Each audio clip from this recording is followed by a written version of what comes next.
Okay, सो एक question IIT maths 1999 का है। लिखा हुआ है कि पी क्यू आर एक ट्रायंगल है, राइट एंगल ट्रायंगल है, आइसोसेलेस ट्रायंगल है, और राइट एंगल है पॉइंट 2,1 पे। एक कोऑर्डिनेट है इसका पी का 2,1 है, और equation of line Q R जो है वो 2x plus y equal to 3 given है। और then the equation representing the pair of lines P Q and P R वो पूछा गया है। तो सबसे पहली बात तो यहाँ पर ये डिस्कस करते हैं कि एक इस टॉपिक का क्वेश्चन है, और ब्रीफली पहले थोड़ा सा डिस्कस करते हैं उसके बारे में। ये है पेयर ऑफ स्ट्रेट लाइन का question. This is pair of straight line. तो पेयर ऑफ स्ट्रेट लाइन का क्वेश्चन है, और कौन सी इक्वेशन है जो pair of straight line represent करती है। सबसे पहले देखते हैं कि हमारे पास एक होती है सेकेंड डिग्री इक्वेशन।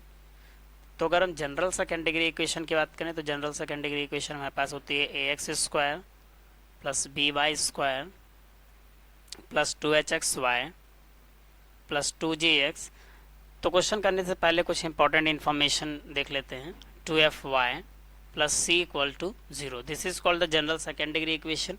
यहाँ पर से एक जो है टर्म बनाते हैं डेल्टा, जिसको एक डिटर्मिनेंट है डेल्टा से रिप्रेजेंट करते हैं ए बी सी, और यहाँ पर H G, this is H and this is G and this is. यहाँ हम एक जनरल कंडीशन डिस्कस कर रहे हैं कि ये जो इक्वेशन 1 है ये स्ट्रेट लाइन कब रिप्रेजेंट करती है। तो देखिए, तो जो इक्वेशन 1 हमारे पास हम ऊपर लिखी है, this equation 1 will represent pair of straight line. ये क्या रिप्रेजेंट करेगी? This will represent pair of straight lines. कब? अगर डेल्टा जो डिटर्मिनेंट है ये 0 हो, और अगर डेल्टा का डिटर्मिनेंट नॉन ज़ीरो आया तो फिर ये रिप्रेजेंट करेगा कोनिक सेक्शन को। किसको रिप्रेजेंट करेगा? This will represent conic section. Conic section में फिर आपका पैराबोला, एलिप्स, हाइपरबोला कुछ भी हो सकता है, तो वो भी नहीं डिस्कस करेंगे। अभी बेसिकली ये डिस्कस करते हैं कि पेयर ऑफ स्ट्रेट लाइन जब डेल्टा इक्वल टू 0 होता है और pair of straight line represent करती है तो ये इक्वेशन ट्रांसफॉर्म हो जाती है दूसरे फॉर्म में, जिसे कहा जाता है होमोजेनियस सेकेंड डिग्री इक्वेशन। अब ये भी तो जनरल सेकेंड डिग्री इक्वेशन है, इसको होमोजेनियस सेकेंड डिग्री इक्वेशन अगर कहें। होमोजेनियस का मतलब क्या होता है? होमोजेनियस का मतलब ये होता है कि अगर हर एक टर्म की जो डिग्री है वो सेम है तो उसको इक्वेशन को कहेंगे होमोजेनियस। तो हम यहाँ पर बनाएंगे होमोजेनियस सेकेंड डिग्री इक्वेशन। ठीक है, होमोजेनियस सेकेंड डिग्री इक्वेशन। तो होमोजेनियस का मतलब जैसे ये फर्स्ट टर्म अगर देखें तो यहाँ पर x की पावर क्या है? 2 है, यानी वेरिएबल की डिग्री 2 है, यहाँ पर भी डिग्री 2 है, यहाँ पर x की पावर 1 और y की पावर 1, इट मीन्स वेरिएबल की टोटल डिग्री यहाँ पर भी क्या है? 2 है। बट यहाँ पर वेरिएबल सिंगल x ही है तो यहाँ पर सिर्फ एक ही डिग्री बन रही है, मतलब उसका एक्सपोनेंट y का एक ही वेरिएबल बन रहा है, यानी कि ये होमोजेनियस नहीं है। लेकिन अगर होमोजेनियस बनाना है तो क्या करना पड़ेगा? ये जो इनके बाकी सारे टर्म्स हैं इनको हटाना पड़ेगा। यानी general second degree homogeneous equation क्या होती है? A x square plus p y square plus 2hxy equal to 0। This is called general homogeneous second degree equation. और ये रिप्रेजेंट करती है क्या? ये रिप्रेजेंट करती है पेयर ऑफ स्ट्रेट लाइंस को। एक बात ध्यान देने वाली है कि ये पेयर ऑफ स्ट्रेट लाइंस जो रिप्रेजेंट करेंगे वो स्ट्रेट लाइंस ऑरिजिन से पास होंगे, दो के दोनों, तो इसीलिए थ्रू ऑरिजिन। तो this general second degree homogeneous equation will represent the pair of straight line through origin. Okay, अब आते हैं क्वेश्चन पे। ठीक है, तो क्वेश्चन जो है देखते हैं क्वेश्चन में क्या कहा है और क्वेश्चन को हम प्रोसीड करते हैं। कहा गया कि पी क्यू आर एक राइट एंगल ट्रायंगल है और जो कि आइसोसेलेस ट्रायंगल है, और पी का कोऑर्डिनेट 2,1 है और 2 पर ही वो राइट एंगल है। तो पहले एक राइट एंगल हम बना लेते हैं। सपोज कि ये मैंने एक ऐसे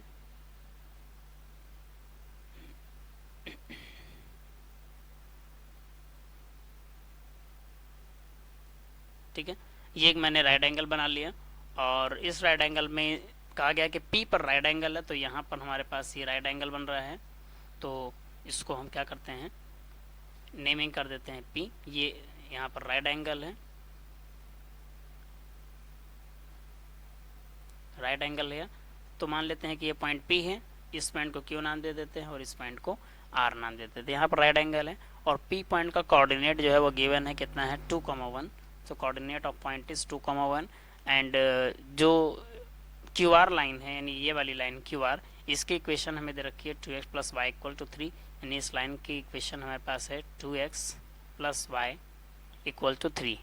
ठीक है, तो हमें कहा गया है कि find the equation representing the pair of straight line. अच्छा, ये दोनों ही लाइन हमारी 2,1 से जा रही हैं, तो हमारे पास एक सेकेंड डिग्री की इक्वेशन होगी जो इस पी क्यू और पी आर दोनों की लाइन को एक साथ में क्या करेगी, रिप्रेजेंट करेगी। लेकिन वो होमोजीनियस नहीं होगी। होमोजीनियस इसलिए नहीं होगी क्योंकि ये दोनों ही लाइन ऑरिजिन से नहीं पास हो रही हैं, और जो होमोजीनियस सेकेंड डिग्री इक्वेशन होती है वो दो पेयर ऑफ स्ट्रेट लाइन्स को रिप्रेजेंट करती है जो कि ऑरिजिन से जा रही है, लेकिन ये ऑरिजिन से नहीं जा रही, तो जनरल सेकेंड डिग्री इक्वेशन हमें मिलेगी। तो फिलहाल इसकी इक्वेशन और इसकी इक्वेशन अलग अलग निकाल के फिर मल्टीप्लाई कर लेंगे, फिर सेकेंड डिग्री इक्वेशन मिल जाएगी। कैसे करेंगे, चलिए इसको प्रोसीड करते हैं। थोड़ा सा एक कंस्ट्रक्शन पहला तो करते हैं, और ये करते हैं कि यहाँ पर पी पॉइंट है हमारे पास, और पी पॉइंट से इसके इस पॉइंट जो हाइपोटेनस है वहाँ पर एक परपेंडिकुलर ड्रॉ कर लेते हैं इस तरीके से, और इसको नाम दे देते हैं कि सपोज ये पॉइंट एम है। अच्छा, गिवन क्या है, कहा गया कि आइसोसेलेस ट्रायंगल है तो इनकी दो साइड सेम है, और ये दो साइड पी क्यू और पी आर, ये दो साइड सेम। अब यहाँ पर थोड़ा सा बेसिक ज्योमेट्री लगाएंगे हम लोग 10th क्लास की, तो थोड़ा इसको ध्यान से समझिएगा। तो क्या क्या है कि ध्यान से देखेंगे, एक ये वाला ट्रायंगल हमारे पास है पी क्यू एम, और एक ट्रायंगल है हमारे पास पी आर एम। तो पहली चीज़ तो अगर इन दो ट्रायंगल्स को देखें तो इनकी P R side P Q side के सेम है, और पी एम साइड इसकी कॉमन कह सकते हैं, और ये राइट एंगल इधर है तो ये भी राइट एंगल है, यानी कि इन दोनों ट्रायंगल्स में अगर हम देखें तो आर एच एस कॉन्ग्रुएंसी से दो ट्रायंगल्स क्या हो जाएंगे, कॉन्ग्रुएंट हो रहे हैं, और इसका मतलब इनके करस्पॉन्डिंग पार्ट सेम होंगे। इट मीन्स कि ये जो एंगल है वो इसके इक्वल होगा। वो ऑब्वियस है, वो होना भी चाहिए था क्योंकि ये आइसोसेलेस ट्रायंगल है, तो अगर ये राइट एंगल है और दोनों साइड सेम है तो एंगल अपोजिट इक्वल साइड से ये दोनों ही एंगल हमारे पास कितने कितने डिग्री के हो जाएंगे, 45 डिग्री के हो जाएंगे। ये भी 45 डिग्री का हो जाएगा और ये भी 45 डिग्री का हो जाएगा। एक बात, और कॉन्ग्रुएंसी से मुझे ये पता चली कि इसका ये इतना एंगल है, ये इतने एंगल, ये भी दोनों एंगल्स आपस में क्या होंगे, बराबर होंगे, क्योंकि टोटल 90 डिग्री है तो यानी 45 दोनों ही हमारे हो जाएंगे। ये दोनों एंगल भी हमारे पास जो होंगे वो 45 डिग्री के होंगे इधर भी, और this angle is also of 45 degree. Okay, अब anyhow we have to find out the equations of p Q and P r. So it is given that these two lines are passing through the single point, so we can directly imply the equation of a straight line passing through point and slope form, but हमें slope की information यहाँ नहीं है, तो सबसे पहला काम मुझे यहाँ पर स्लोप फाइंड करना होगा। उसके लिए काम करते हैं कि पी जो क्यू आर लाइन है इसकी हमें इक्वेशन दे रखी है, और इस लाइन का हम स्लोप निकाल लें। तो this is 2x plus y equal to 3, और अगर हम इसको स्टैंडर्ड फॉर्म स्ट्रेट लाइन की लिखें ax plus B y minus C equal to 0 के फॉर्म में, तो हम जानते हैं कि स्लोप का फॉर्मूला होता है minus A upon B. A is the coefficient of x and B is the coefficient of y. तो जो यहाँ पर स्लोप मुझे मिलेगा वो मिलेगा -2, और बी की वैल्यू 1 है, तो सिंपली यानी कि स्लोप मुझे कितना मिलेगा, -2। तो इस पी आर जो क्यू आर लाइन है यानी ये वाली लाइन, इसका जो स्लोप मिला वो क्या मिला, -2। ठीक है, इसका स्लोप -2। अच्छा, अब इसका स्लोप अगर -2 है तो अब एक बात जरा देखेंगे कि जो पीएम वाली लाइन है, पीएम लाइन जो है, this line is perpendicular to the Q R. By construction ये क्या है, इसके परपेंडिकुलर है। तो अगर इसके परपेंडिकुलर है तो दो लाइन्स अगर परपेंडिकुलर है तो उनकी स्लोप का प्रोडक्ट -1 होता है। If two lines are perpendicular then product of their slope is -1। So इस रिजल्ट से हम पीएम लाइन का स्लोप लिख सकते हैं, स्लोप ऑफ पीएम। तो पीएम लाइन का जो स्लोप, इसको अच्छा एम डैश नाम दे देते हैं क्योंकि मुझे यहाँ पर जरूरत है, तो इसको एम लिख लेते हैं। तो जो पीएम लाइन की स्लोप है इसका नेगेटिव रेसिप्रोकल, इसका मतलब 1/2। ऑब्वियस सी बात है, सीधे सीधे इसी रिजल्ट का यूज़ किया है, और पीएम का स्लोप मुझे क्या मिल गया, 1/2। ओके, अब ध्यान से देखेंगे जो पीएम वाली लाइन है ये 45 डिग्री क्यूपी के साथ बना रही है और पीआर के साथ भी बना रही है, लेकिन क्यूपी और पीआर दोनों में से किसी का स्लोप नहीं मुझे मालूम है। तो क्या करते हैं कि इसमें इनका स्लोप हम लेट कर लेते हैं। तो ये वाली जो स्लोप पीएम लाइन की है इसके स्लोप को कुछ नाम दे देते हैं, एम ही है, चलिए ठीक एम ही रखते हैं। और जो पी क्यू और ये पी आर है इसका स्लोप नहीं पता है तो इसकी स्लोप को चलो एम डैश नाम दे देते हैं। सपोज इसका स्लोप एम डैश, किसी भी एक लाइन का स्लोप हम एम डैश ले लेंगे क्योंकि एंगल का फॉर्मूला जो होता है वहाँ पर मॉड होता है, वहाँ पर पॉजिटिव नेगेटिव दो वैल्यूज़ होती हैं, तो उन दोनों ही स्लोप मुझे मिल जाएंगी। राइट, तो क्या करते हैं, हमने इसका जैसे सपोज पी क्यू लाइन का हमने स्लोप एम डैश मान लिया है, अब हम इन दोनों लाइन के बीच के एंगल का फॉर्मूला लगा सकते हैं, लिखेंगे एंगल बिटवीन पी एम वाली लाइन और पी क्यू वाली लाइन। तो एंगल का फॉर्मूला हमें मालूम है, tan थीटा इक्वल टू क्या होता है, m1 minus m2 1/1 plus m1 into m2 and mod का मतलब यहाँ पर पॉजिटिव वैल्यू भी हो सकती है और नेगेटिव, मॉड का डेफिनेशन ही होता है। तो यहाँ पर दोनों के बीच की एंगल हमें क्या दे रखी है, 45 दे रखी है, तो दिस इज tan 45। तो मॉड हम चाहे उधर कर दें या इधर कर दें, उससे कोई दिक्कत नहीं है। चलो इधर ही मॉड लगा लेते हैं, उस साइड लगा लें या इधर लगा लें। m1 माइनस m2, अब पहले वाले लाइन का जो स्लोप हमने सपोज किया है जैसे पी क्यू लाइन का स्लोप, तो ये हमारे पास m है, m डैश लिया है तो m डैश लिख लेते हैं, माइनस सेकेंड लाइन का स्लोप क्या है 1/2 लिया है तो m dash minus 1/2 and 1 plus m1 m2, 1 plus m1 m2 करेंगे तो इसका मतलब m डैश ऑफ 1/2। तो इसको अगर हम सिंप्लीफाई करें तो this is nothing but 2m dash minus 1/2, और इसके एलसीएम लेंगे तो ये ऊपर मल्टीप्लाई हो जाएगी, तो दिस इज 2 अपॉन ये हो जाएगा 2 प्लस m डैश, 2 और 2 क्या हो जाएगा, कैंसिल आउट हो जाएगा। तो हमारे पास आएगा 2m dash minus 1 upon m dash plus 2, right. अच्छा, अब ये हमें tan 45 दिया है, tan 45 की वैल्यू हमें पता है क्या होती है, 1 होती है, और मॉड लगा है तो इसका मतलब प्लस माइनस दो सिचुएशन यहाँ पर से हमें पॉसिबल है। ओके, अब हम क्या करेंगे, एक बार पॉजिटिव साइन लेकर के चलते हैं। तो जब हम पॉजिटिव साइन लेंगे, जब पॉजिटिव साइन लेंगे तो हमारे पास क्या मिलेगा, 2m dash minus 1 upon m dash plus 2 equal to 1, तो ये वैल्यू मिलेगी। अगर इसको हम सॉल्व करेंगे तो क्रॉस मल्टीप्लाई करते तो हमें क्या मिलेगा, 2m dash minus 1 equals to m dash, this is m dash plus 2। अब ये m डैश इधर माइनस में आएगा तो 2m माइनस m डैश कितना हो जाएगा, सिंपली m डैश हो जाएगा, m ही हो जाएगा, 2 माइनस 1 1 होता है, तो इसीलिए क्या हो जाएगा ये m डैश, और दिस इज 2, ये माइनस 1 क्या है इधर आएगा प्लस हो जाएगा, तो दिस इज 2 प्लस 1 3। तो इसका मतलब m डैश की एक वैल्यू मुझे क्या मिली, 3 मिली, राइट। अब सेकेंड कंडीशन इसी तरीके से लिखेंगे, टेकिंग नेगेटिव साइन,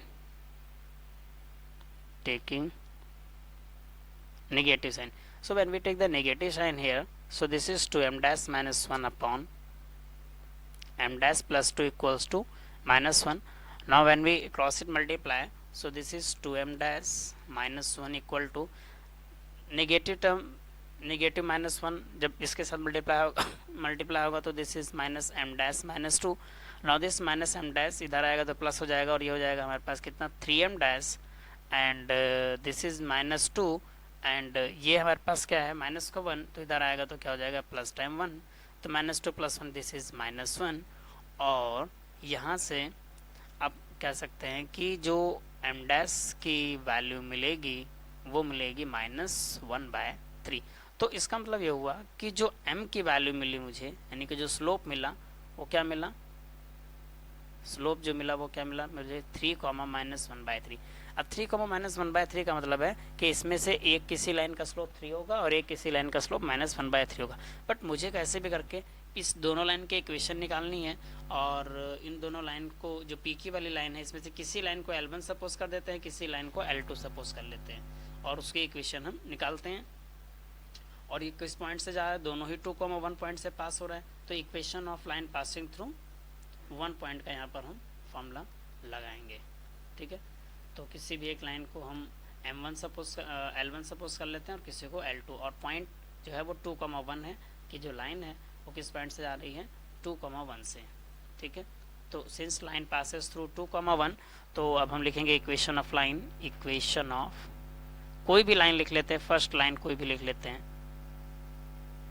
तो इक्वेशन ऑफ फर्स्ट लाइन, तो this is x1, this is x1 and this is y1, and slope इसमें से कोई भी यूज़ कर लें, पहले 3 यूज़ कर लें मान लीजिए, तो this is y minus y1 m of x minus x1, y minus y1 means 1 and m is 3, and this is x minus x1, x1 is what, x1 is 2, so this is 3x minus 3 to just 6 and this is y minus 1।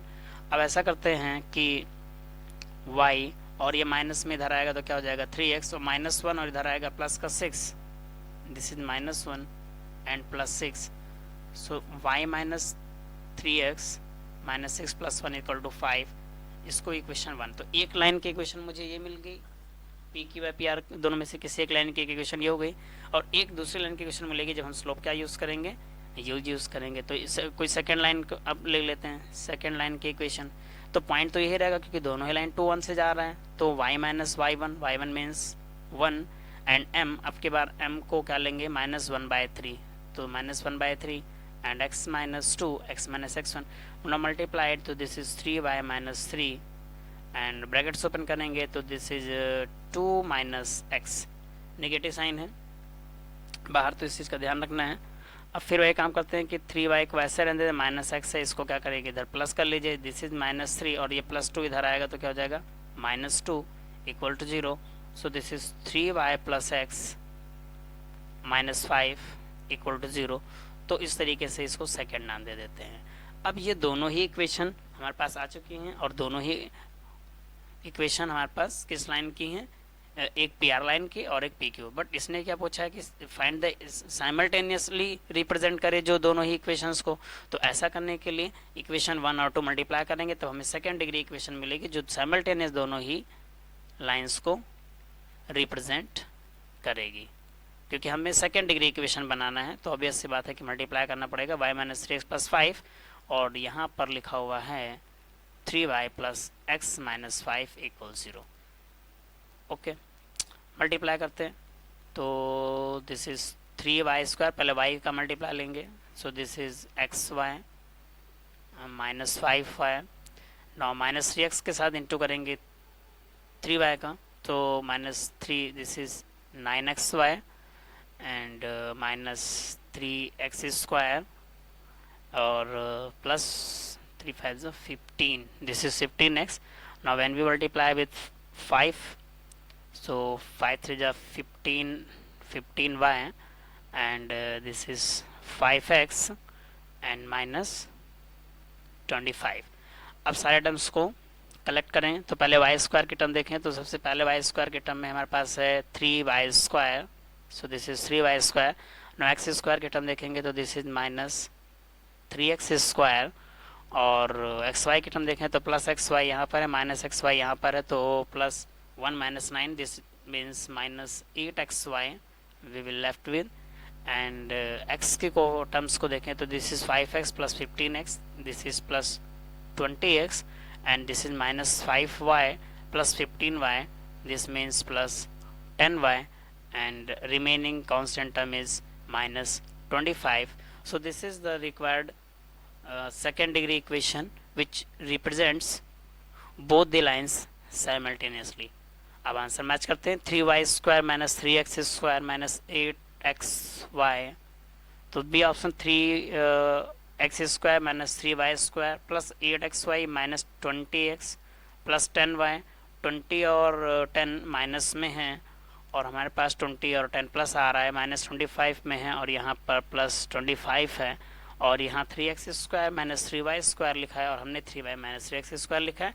बिल्कुल same ही answer है, कोई अंतर नहीं है। यहाँ पर अब minus common कर लेंगे, taking negative sign common, taking negative sign common, तो सेम वही रिजल्ट मिलेगा। तो हमारा आंसर इसका मतलब कि सही है और this option B is right option. Thank you for watching this.